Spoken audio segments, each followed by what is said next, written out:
Ladakh express channel अंतंग अमार express बेंगा Mohammad Musa director school education doctor Safdar Ali के ना अंता सा पार्टिसिपेट लिपचुगत लाख से अनुक शसीलु अनुक चाम से गियरगा जोनत यहाँ दनान सुखलार गुन वक्सी छोटी नम सकपा छचजिन दनान सुखला दरे 10 ना 12 एग्जाम स्नुरे मार्च अनुक जखसतान छन दोनों जम से डॉक्टर सफदर अली फकुस चिमोलेंद के अंता सा पॉलिसी फेलुसबत यंतल शेख लद्दाख एक्सप्रेस। देखिए, यूनियन टेरिटरी बनने के बाद नेशनल लेवल पे हमारा पार्टिसिपेशन जो है वो बहुत बढ़ गया है। चाहे पेंटिंग कंपटीशन हो, क्विज़ कंपटीशन हो, चाहे आप साइंस एग्जीबिशन, अभी रिसेंटली हमारी बच्ची ने जो सस्पोल में थी उन्होंने जीता है नेशनल अवार्ड, और कला उत्सव।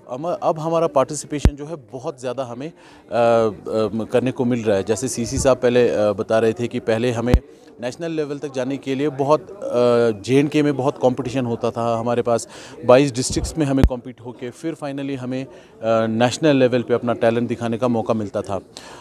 अब यूटी बनने के बाद डायरेक्टली हमारे बच्चे जो हैं पार्टिसिपेट कर रहे हैं स्पोर्ट्स में, और बाकी एक्स्ट्रा करिकुलर एक्टिविटीज़ हर जगह पे हम नेशनल लेवल पे अब हमारा रिप्रेजेंटेशन बहुत अच्छा हुआ है। तो बहुत खुशी की बात है कि हमारे बच्चे ना सिर्फ पार्टिसिपेट कर रहे हैं बल्कि अवार्ड भी जीत के आ रहे हैं। क्योंकि हमारा जो कल्चर है, ख़ासकर कला उत्सव में, क्योंकि हमारा कल्चर जो हमारा रहन सहन, डांस फॉर्म्स, हमारा जो ड्रेस है वो बहुत यूनिक है और इंडिया में कहीं नहीं है।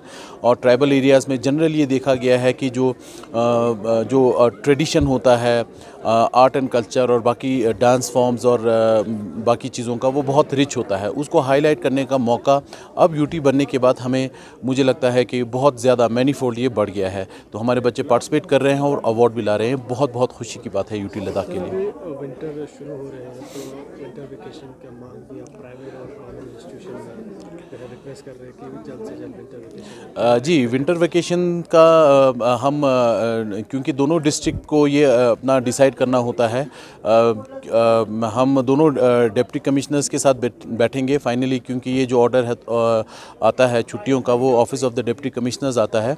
तो हालांकि कल हमारी जो एक मीटिंग हुई CEC लेह के साथ जिसमें हमारे डिप्टी चेयरमैन भी थे जो एजुकेशन का पोर्टफोलियो होल्ड करते हैं, तो कंसेंसस यही बन के आया है कि एलिमेंट्री लेवल जो 8th क्लास तक है वो नवंबर एंडिंग तक उनका छुट्टी हो जाए। और जो बड़े बच्चे हैं, क्योंकि उनका थोड़ा सा सिलेबस का भी इशू होता है, क्योंकि उनका आगे बोर्ड एग्ज़ाम भी फेस करना होता है, तो उनमें हम थोड़ा सा हमें देख के डिपेंडिंग ऑन द वेदर ये किया है।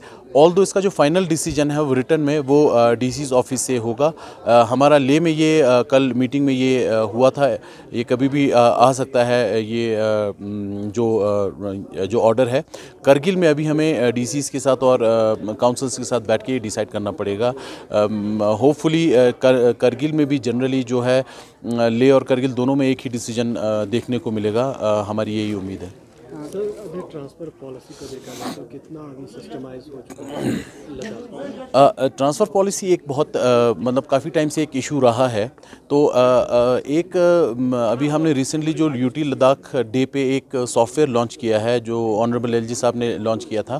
तो जो एक ERP सॉफ्टवेयर है, स्कूल एजुकेशन डिपार्टमेंट का पूरा एक होलिस्टिक मैनेजमेंट वाला सॉफ्टवेयर है। उसमें हमारे टीचर्स से लेके बच्चों के परफॉर्मेंस से लेके स्कूल के परफॉर्मेंस से लेके सब में उसमें एक डेटा ड्रिवन हमें एक मिलेगा।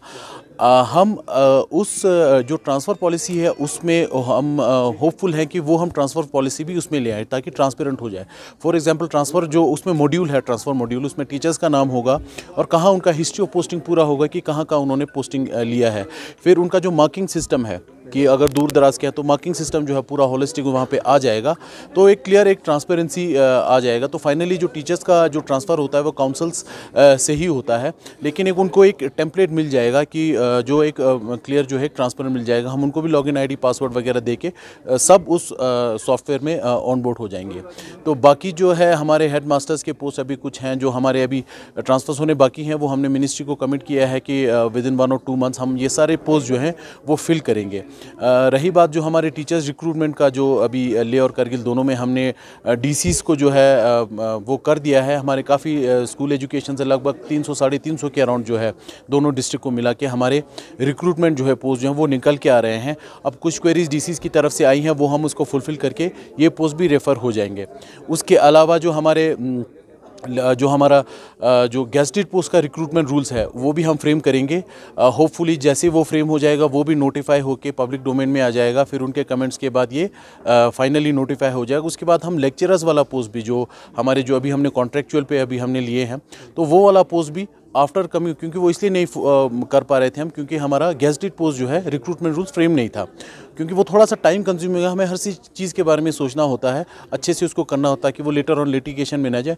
वो हम कर रहे हैं। तो नेक्स्ट ईयर अगर वो नोटिफाई हो जाता है तो हम लेक्चरर्स का भी, जो हमारे गेस्टेड पोस्ट हैं, उसका भी हम रिक्रूटमेंट शुरू कर देंगे। सर, जिस तरह आपने कहा कि हमारे जो ससपोल की एक लड़की ने पूरे लद्दाख का नाम रोशन किया था नेशनल लेवल पर, तो आने वाले दिनों में स्पोर्ट्स में भी जो होते हैं उसमें भी आपकी तरफ से क्या इकदाम? बिल्कुल, स्पोर्ट्स हमारा एक, देखिए यूटी लद्दाख में स्पोर्ट्स जो है एक बहुत ही एक एडवांटेजस पोजीशन पे हैं हम, क्योंकि हमारा जो जेनेटिक मेकअप है, हम स्पोर्ट्स के लिए हाई एल्टीट्यूड स्पोर्ट्स, खासकर बहुत सारे इवेंट इंटरनेशनल, आपने देखा होगा भी हमारा मैराथन हुआ था, इंटरनेशनल लेवल के एथलीट्स हमारे यहाँ के ट्रेन करते हैं, ताकि उनका जो हाई एल्टीट्यूड लेवल का स्ट्रेस है, ये आप एनवायरनमेंट कहीं क्रिएट नहीं कर सकते। जो स्पोर्ट जो यहाँ पे है वो हमें नेचुरली हमें हमारे यहाँ अवेलेबल है, और हमारे बच्चे इसी माहौल में पैदा होके इसी माहौल में हम पले बड़े हैं। तो हमारा जो जेनेटिक मेकअप और जो हमारा बॉडी का जो रिक्वायरमेंट्स है वो भी इसको बहुत सूट करता है। तो आपको मालूम होगा कि जो यूथ ऑन स्पोर्ट्स की तरफ से हमारे सारे स्कूलों में इंफ्रास्ट्रक्चर डेवलपमेंट बहुत मैसिव लेवल पे हुआ है। अब कई जगह पे, क्योंकि हमारे स्कूल्स खासकर करगिल में कई स्कूल जो हैं वो पहाड़ों पे, कई जगह पे ग्राउंड्स अवेलेबल नहीं होते, तो जिस जगह पे हमें जो अवेलेबल स्पेस मिला, कई जगहों पे अगर जगह छोटा है तो बास्केटबॉल ग्राउंड, अगर बड़ा ग्राउंड है तो फुटबॉल ग्राउंड, इस तरह से हम बना रहे हैं। हर जगह पे हम इंफ्रास्ट्रक्चर डेवलप कर रहे हैं। अगर आप लेह में देखें, और करगिल का मुझे शायद आर्चरी में मैंने नहीं देखा, लेकिन लेह में बॉयज़ हाई सेकेंडरी स्कूल में मैंने खुद देखा कि हाई लेवल पे वहाँ पे आर्चरी का प्रैक्टिस होता है।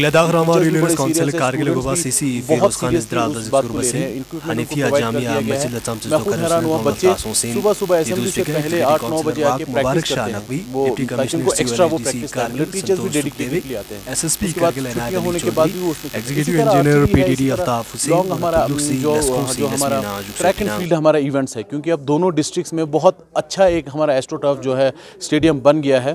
तो दोनों लेह में भी अभी आपने देखा होगा कि UT Ladakh versus Jammu and Kashmir का फुटबॉल मैच भी हुआ था। इसी तरह ट्रैक एंड फील्ड में भी आगे देखिए, हमारे बच्चों को एक्चुअली क्या है, इंफ्रास्ट्रक्चर देना बहुत ज़रूरी होता है। इंफ्रास्ट्रक्चर जब उनको मिलेगा तो बच्चे खुद ही, उनको बोलने की ज़रूरत नहीं होती है कि आप ग्राउंड पर जाके प्रैक्टिस करें, वो खुद ही अपने अपने इंटरेस्ट के हिसाब से पार्टिसिपेट करना शुरू कर देते हैं। तो सारे स्कूल्स में हम इंफ्रास्ट्रक्चर प्रोवाइड कर रहे हैं। अब कई जगह पे कंस्ट्रेंट्स हैं, जगह का कंस्ट्रेंट है, कई जगह पे कुछ स्पोर्ट्स सूटेबल नहीं है, और कई जगह पे बहुत विंडी कंडीशंस होते हैं। हमारे यहाँ बैडमिंटन अगर आप करना चाहें तो वो हम प्रोबेबली नहीं कर पाएंगे, क्योंकि उसके लिए इंडोर स्टेडियम बनाना पड़ेगा। तो बेटर ये है, तो इस तरह से मतलब हम हर जगह पे, जैसे अब सीसी साहब ने और डीसी साहब ने कहा कि सिर्फ एकेडमिक ही नहीं, नॉन एकेडमिक्स में हमारा जाना बहुत ये है।